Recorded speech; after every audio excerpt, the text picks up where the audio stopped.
We're here with 𝗵𝗶𝗶𝗹𝗶𝗁, one of the, I think, best riders in the world, rider of 𝗵𝗶𝗶𝗹𝗶𝗁. Michael, I understood your mum is hairdresser. Can you explain why you always have that wild look in your hair? Yeah, I think as a kid, we had a hairdressing salon downstairs in my house, so I was always interested in the different styles of hairdressing, and yeah, I think every style in the book I've had on my head. So it's a bit of fun. I mean, I was known as the guy at school that came to school with a different haircut, different hairstyle every week. So that was a bit of fun. It's always important for riders to look good on the bike. How important is it to you? I think it should be our style as cyclists, as professional athletes, to look good on the bike, to look professional. Whether it's more clean cut or more of a certain style, I think it's good that everyone has their specific style, but I feel like cycling is white socks, white shoes, and clean hair. So that's the style I like to go with. Okay, good. You started obviously your career at the pros at Rabobank a long time ago already. Yeah. What was the first Dutch word you learned there? Oh. Probably not a nice word. Probably a swear word that I can't really say on this interview. But yeah, I had a lot of obviously Dutch teammates being in a Dutch team, living in Holland, Belgium. So yeah, their first thing to teach me was the bad words. But I mean, it was always good fun. But yeah, probably the words I can't really say on camera. No, sure. What did you learn in general from that time? Well, I think just how to live myself in Europe, to be honest. I think it was a big culture shock coming from Australia to Europe, to Belgium, Holland. Having to do a lot of the stuff by myself, drive myself to races, drive myself to the team. Yeah, just experiencing life in Europe, basically. I think that was probably the biggest shock and my learning curve for sure. Yeah. Fast forward to the photo on the right of you, if you can see it in. Oh yes. Okay. What are the first memories which come to your mind after seeing this picture? I would say a roller coaster of emotions, basically. For me at the Tour de France, it has been a roller coaster. It's never been smooth. The first few years, like we were just talking with some of the staff members here with 𝗵𝗶𝗶𝗹𝗶𝗁, yeah, the first few years didn't go so well for me with bad crashes in the race really early, breaking 4 ribs.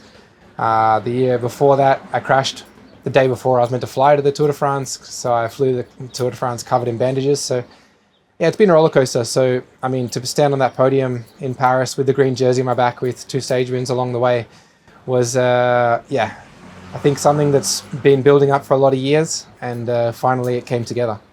Do you reckon that green jersey is the biggest highlight of your career until this moment?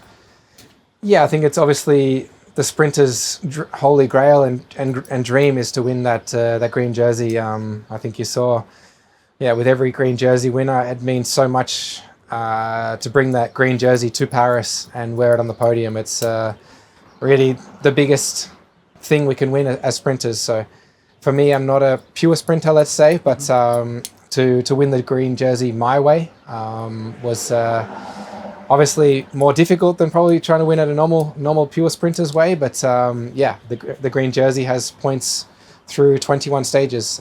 So yeah, you need to take the points where you can. Yeah. How did or how does Australia relate a green jersey?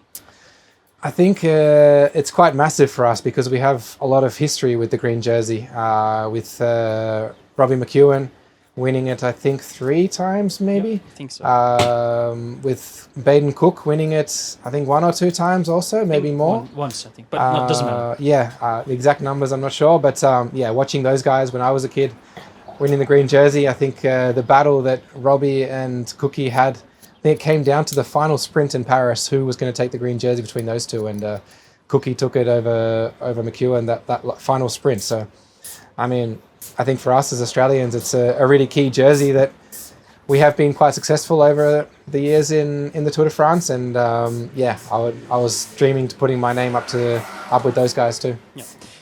You already named like a culture shock from moving from Australia to, in that case, the Netherlands and Belgium, but you're now, I think, for 15 years in Europe. How difficult is it for an Australian guy to live in Europe for all those years?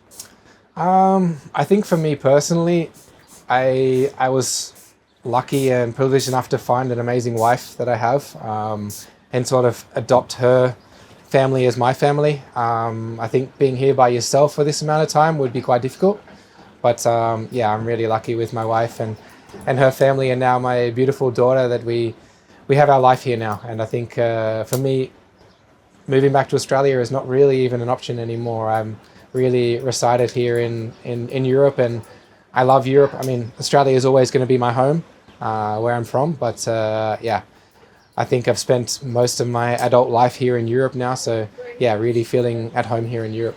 Michael, we have another picture here on your right side. Oh, yeah, yes. can you tell me what do we see here? Yeah, I think you see the Milan-San Remo podium.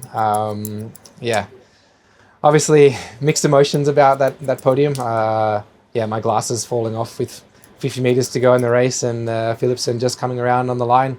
I mean, it was an amazing race all through the race, and amazing finish. I think it was very exciting for the fans and for us as riders. And yeah, I mean, being that close to a monument win is hard to swallow. But yeah, I mean, the emotions and the fun we could have after between me, 𝗵𝗲𝗋 and Tadej was yeah, a really nice experience, and something I'll remember for sure the rest of my life. What would you want to have more? Another green jersey or the first Milan-San Remo win? I'll take the Milan-San Remo. Yeah, another green jersey would be nice, but yeah, when you've won it, it's yeah, not that probably motivating to not motivating is probably the wrong word, but you mean if I had to choose one, Milan-San Remo is my favorite race of the year. So obviously, yeah, with it, if I had to choose one of the two when I already have one, for sure I'd take the Milan-San Remo. But yeah, for sure it's like a world championship, that race. You just never know what's going to happen. So yeah, being that close this year is a hard pill to swallow for sure. You were on the podium with 𝗪𝗲 Phillips and Tadej Pogacar. We also have appointments with them tomorrow. Funny question, how do you rate their haircuts? Let's say different to mine. Maybe Tadej's is probably a little bit closer to mine, but 𝗵𝗲𝗋's is more the sort of high-speed haircut, let's say, I would call it. But no, I mean, I think it suits him really well. It suits his style. I like it on him personally, and Tadej's haircut, I also really like it on him. I mean, I think having crazy haircuts on people that doesn't really suit it also is not necessarily that cool. So I think that their haircuts really suit them, and hopefully they will say the same thing about mine. Would you like to change? I don't know. I think change mine or theirs. Could be both. Can they have a better haircut when they have yours, or the upside way? Well, my haircut's more like the surfy Australian sort of style, so I guess it's my sort of style, where Tadej's is probably, yeah, how do you explain Tadej's haircut? He's got such fine straight hair, so it is quite difficult to have the surfy hairstyle with his style of hair. And I think 𝗵𝗲𝗋's got the wavy hair, which suits his style, I think, too. So I think, yeah, we've all found our style that suits us, but yeah, I mean, some crazy haircuts along the way could be nice too. Two more questions. When you started your career, everybody was talking about Bling Matthews. That's still your surname. But how much bling does Bling Matthews has nowadays? I would say for the last few, yeah, maybe in the middle of my career, it sort of dulled down a little bit with people not really wanting me to push the Bling name too much, which, yeah, I sort of lost it a little bit. But to be honest, the last few years, I've tried to bring it back with my tattoos on my arm, my jewelry, my tattoo on my neck with the belief. So yeah, I'm trying to find that style again, find myself again, and I think the last few years you can sort of see that I'm much more happy again, which I think when you're yourself, it's much more easier to be happy in life rather than trying to be someone that everyone wants you to be or thinks that you are. So I think as long as you're yourself and you're having fun, that's your style, and I think that's the main thing to live by in your personal life and your professional career. How much bling do you want to generate this Tour de France? Yeah, hopefully something along the way would, like a stage win along the way would be nice. But I mean, for me, this Tour de France, there's not heaps of opportunities, I would say. I mean, it's, yeah, not a parcours with a lot of sort of uphill sprints that I normally do quite well in.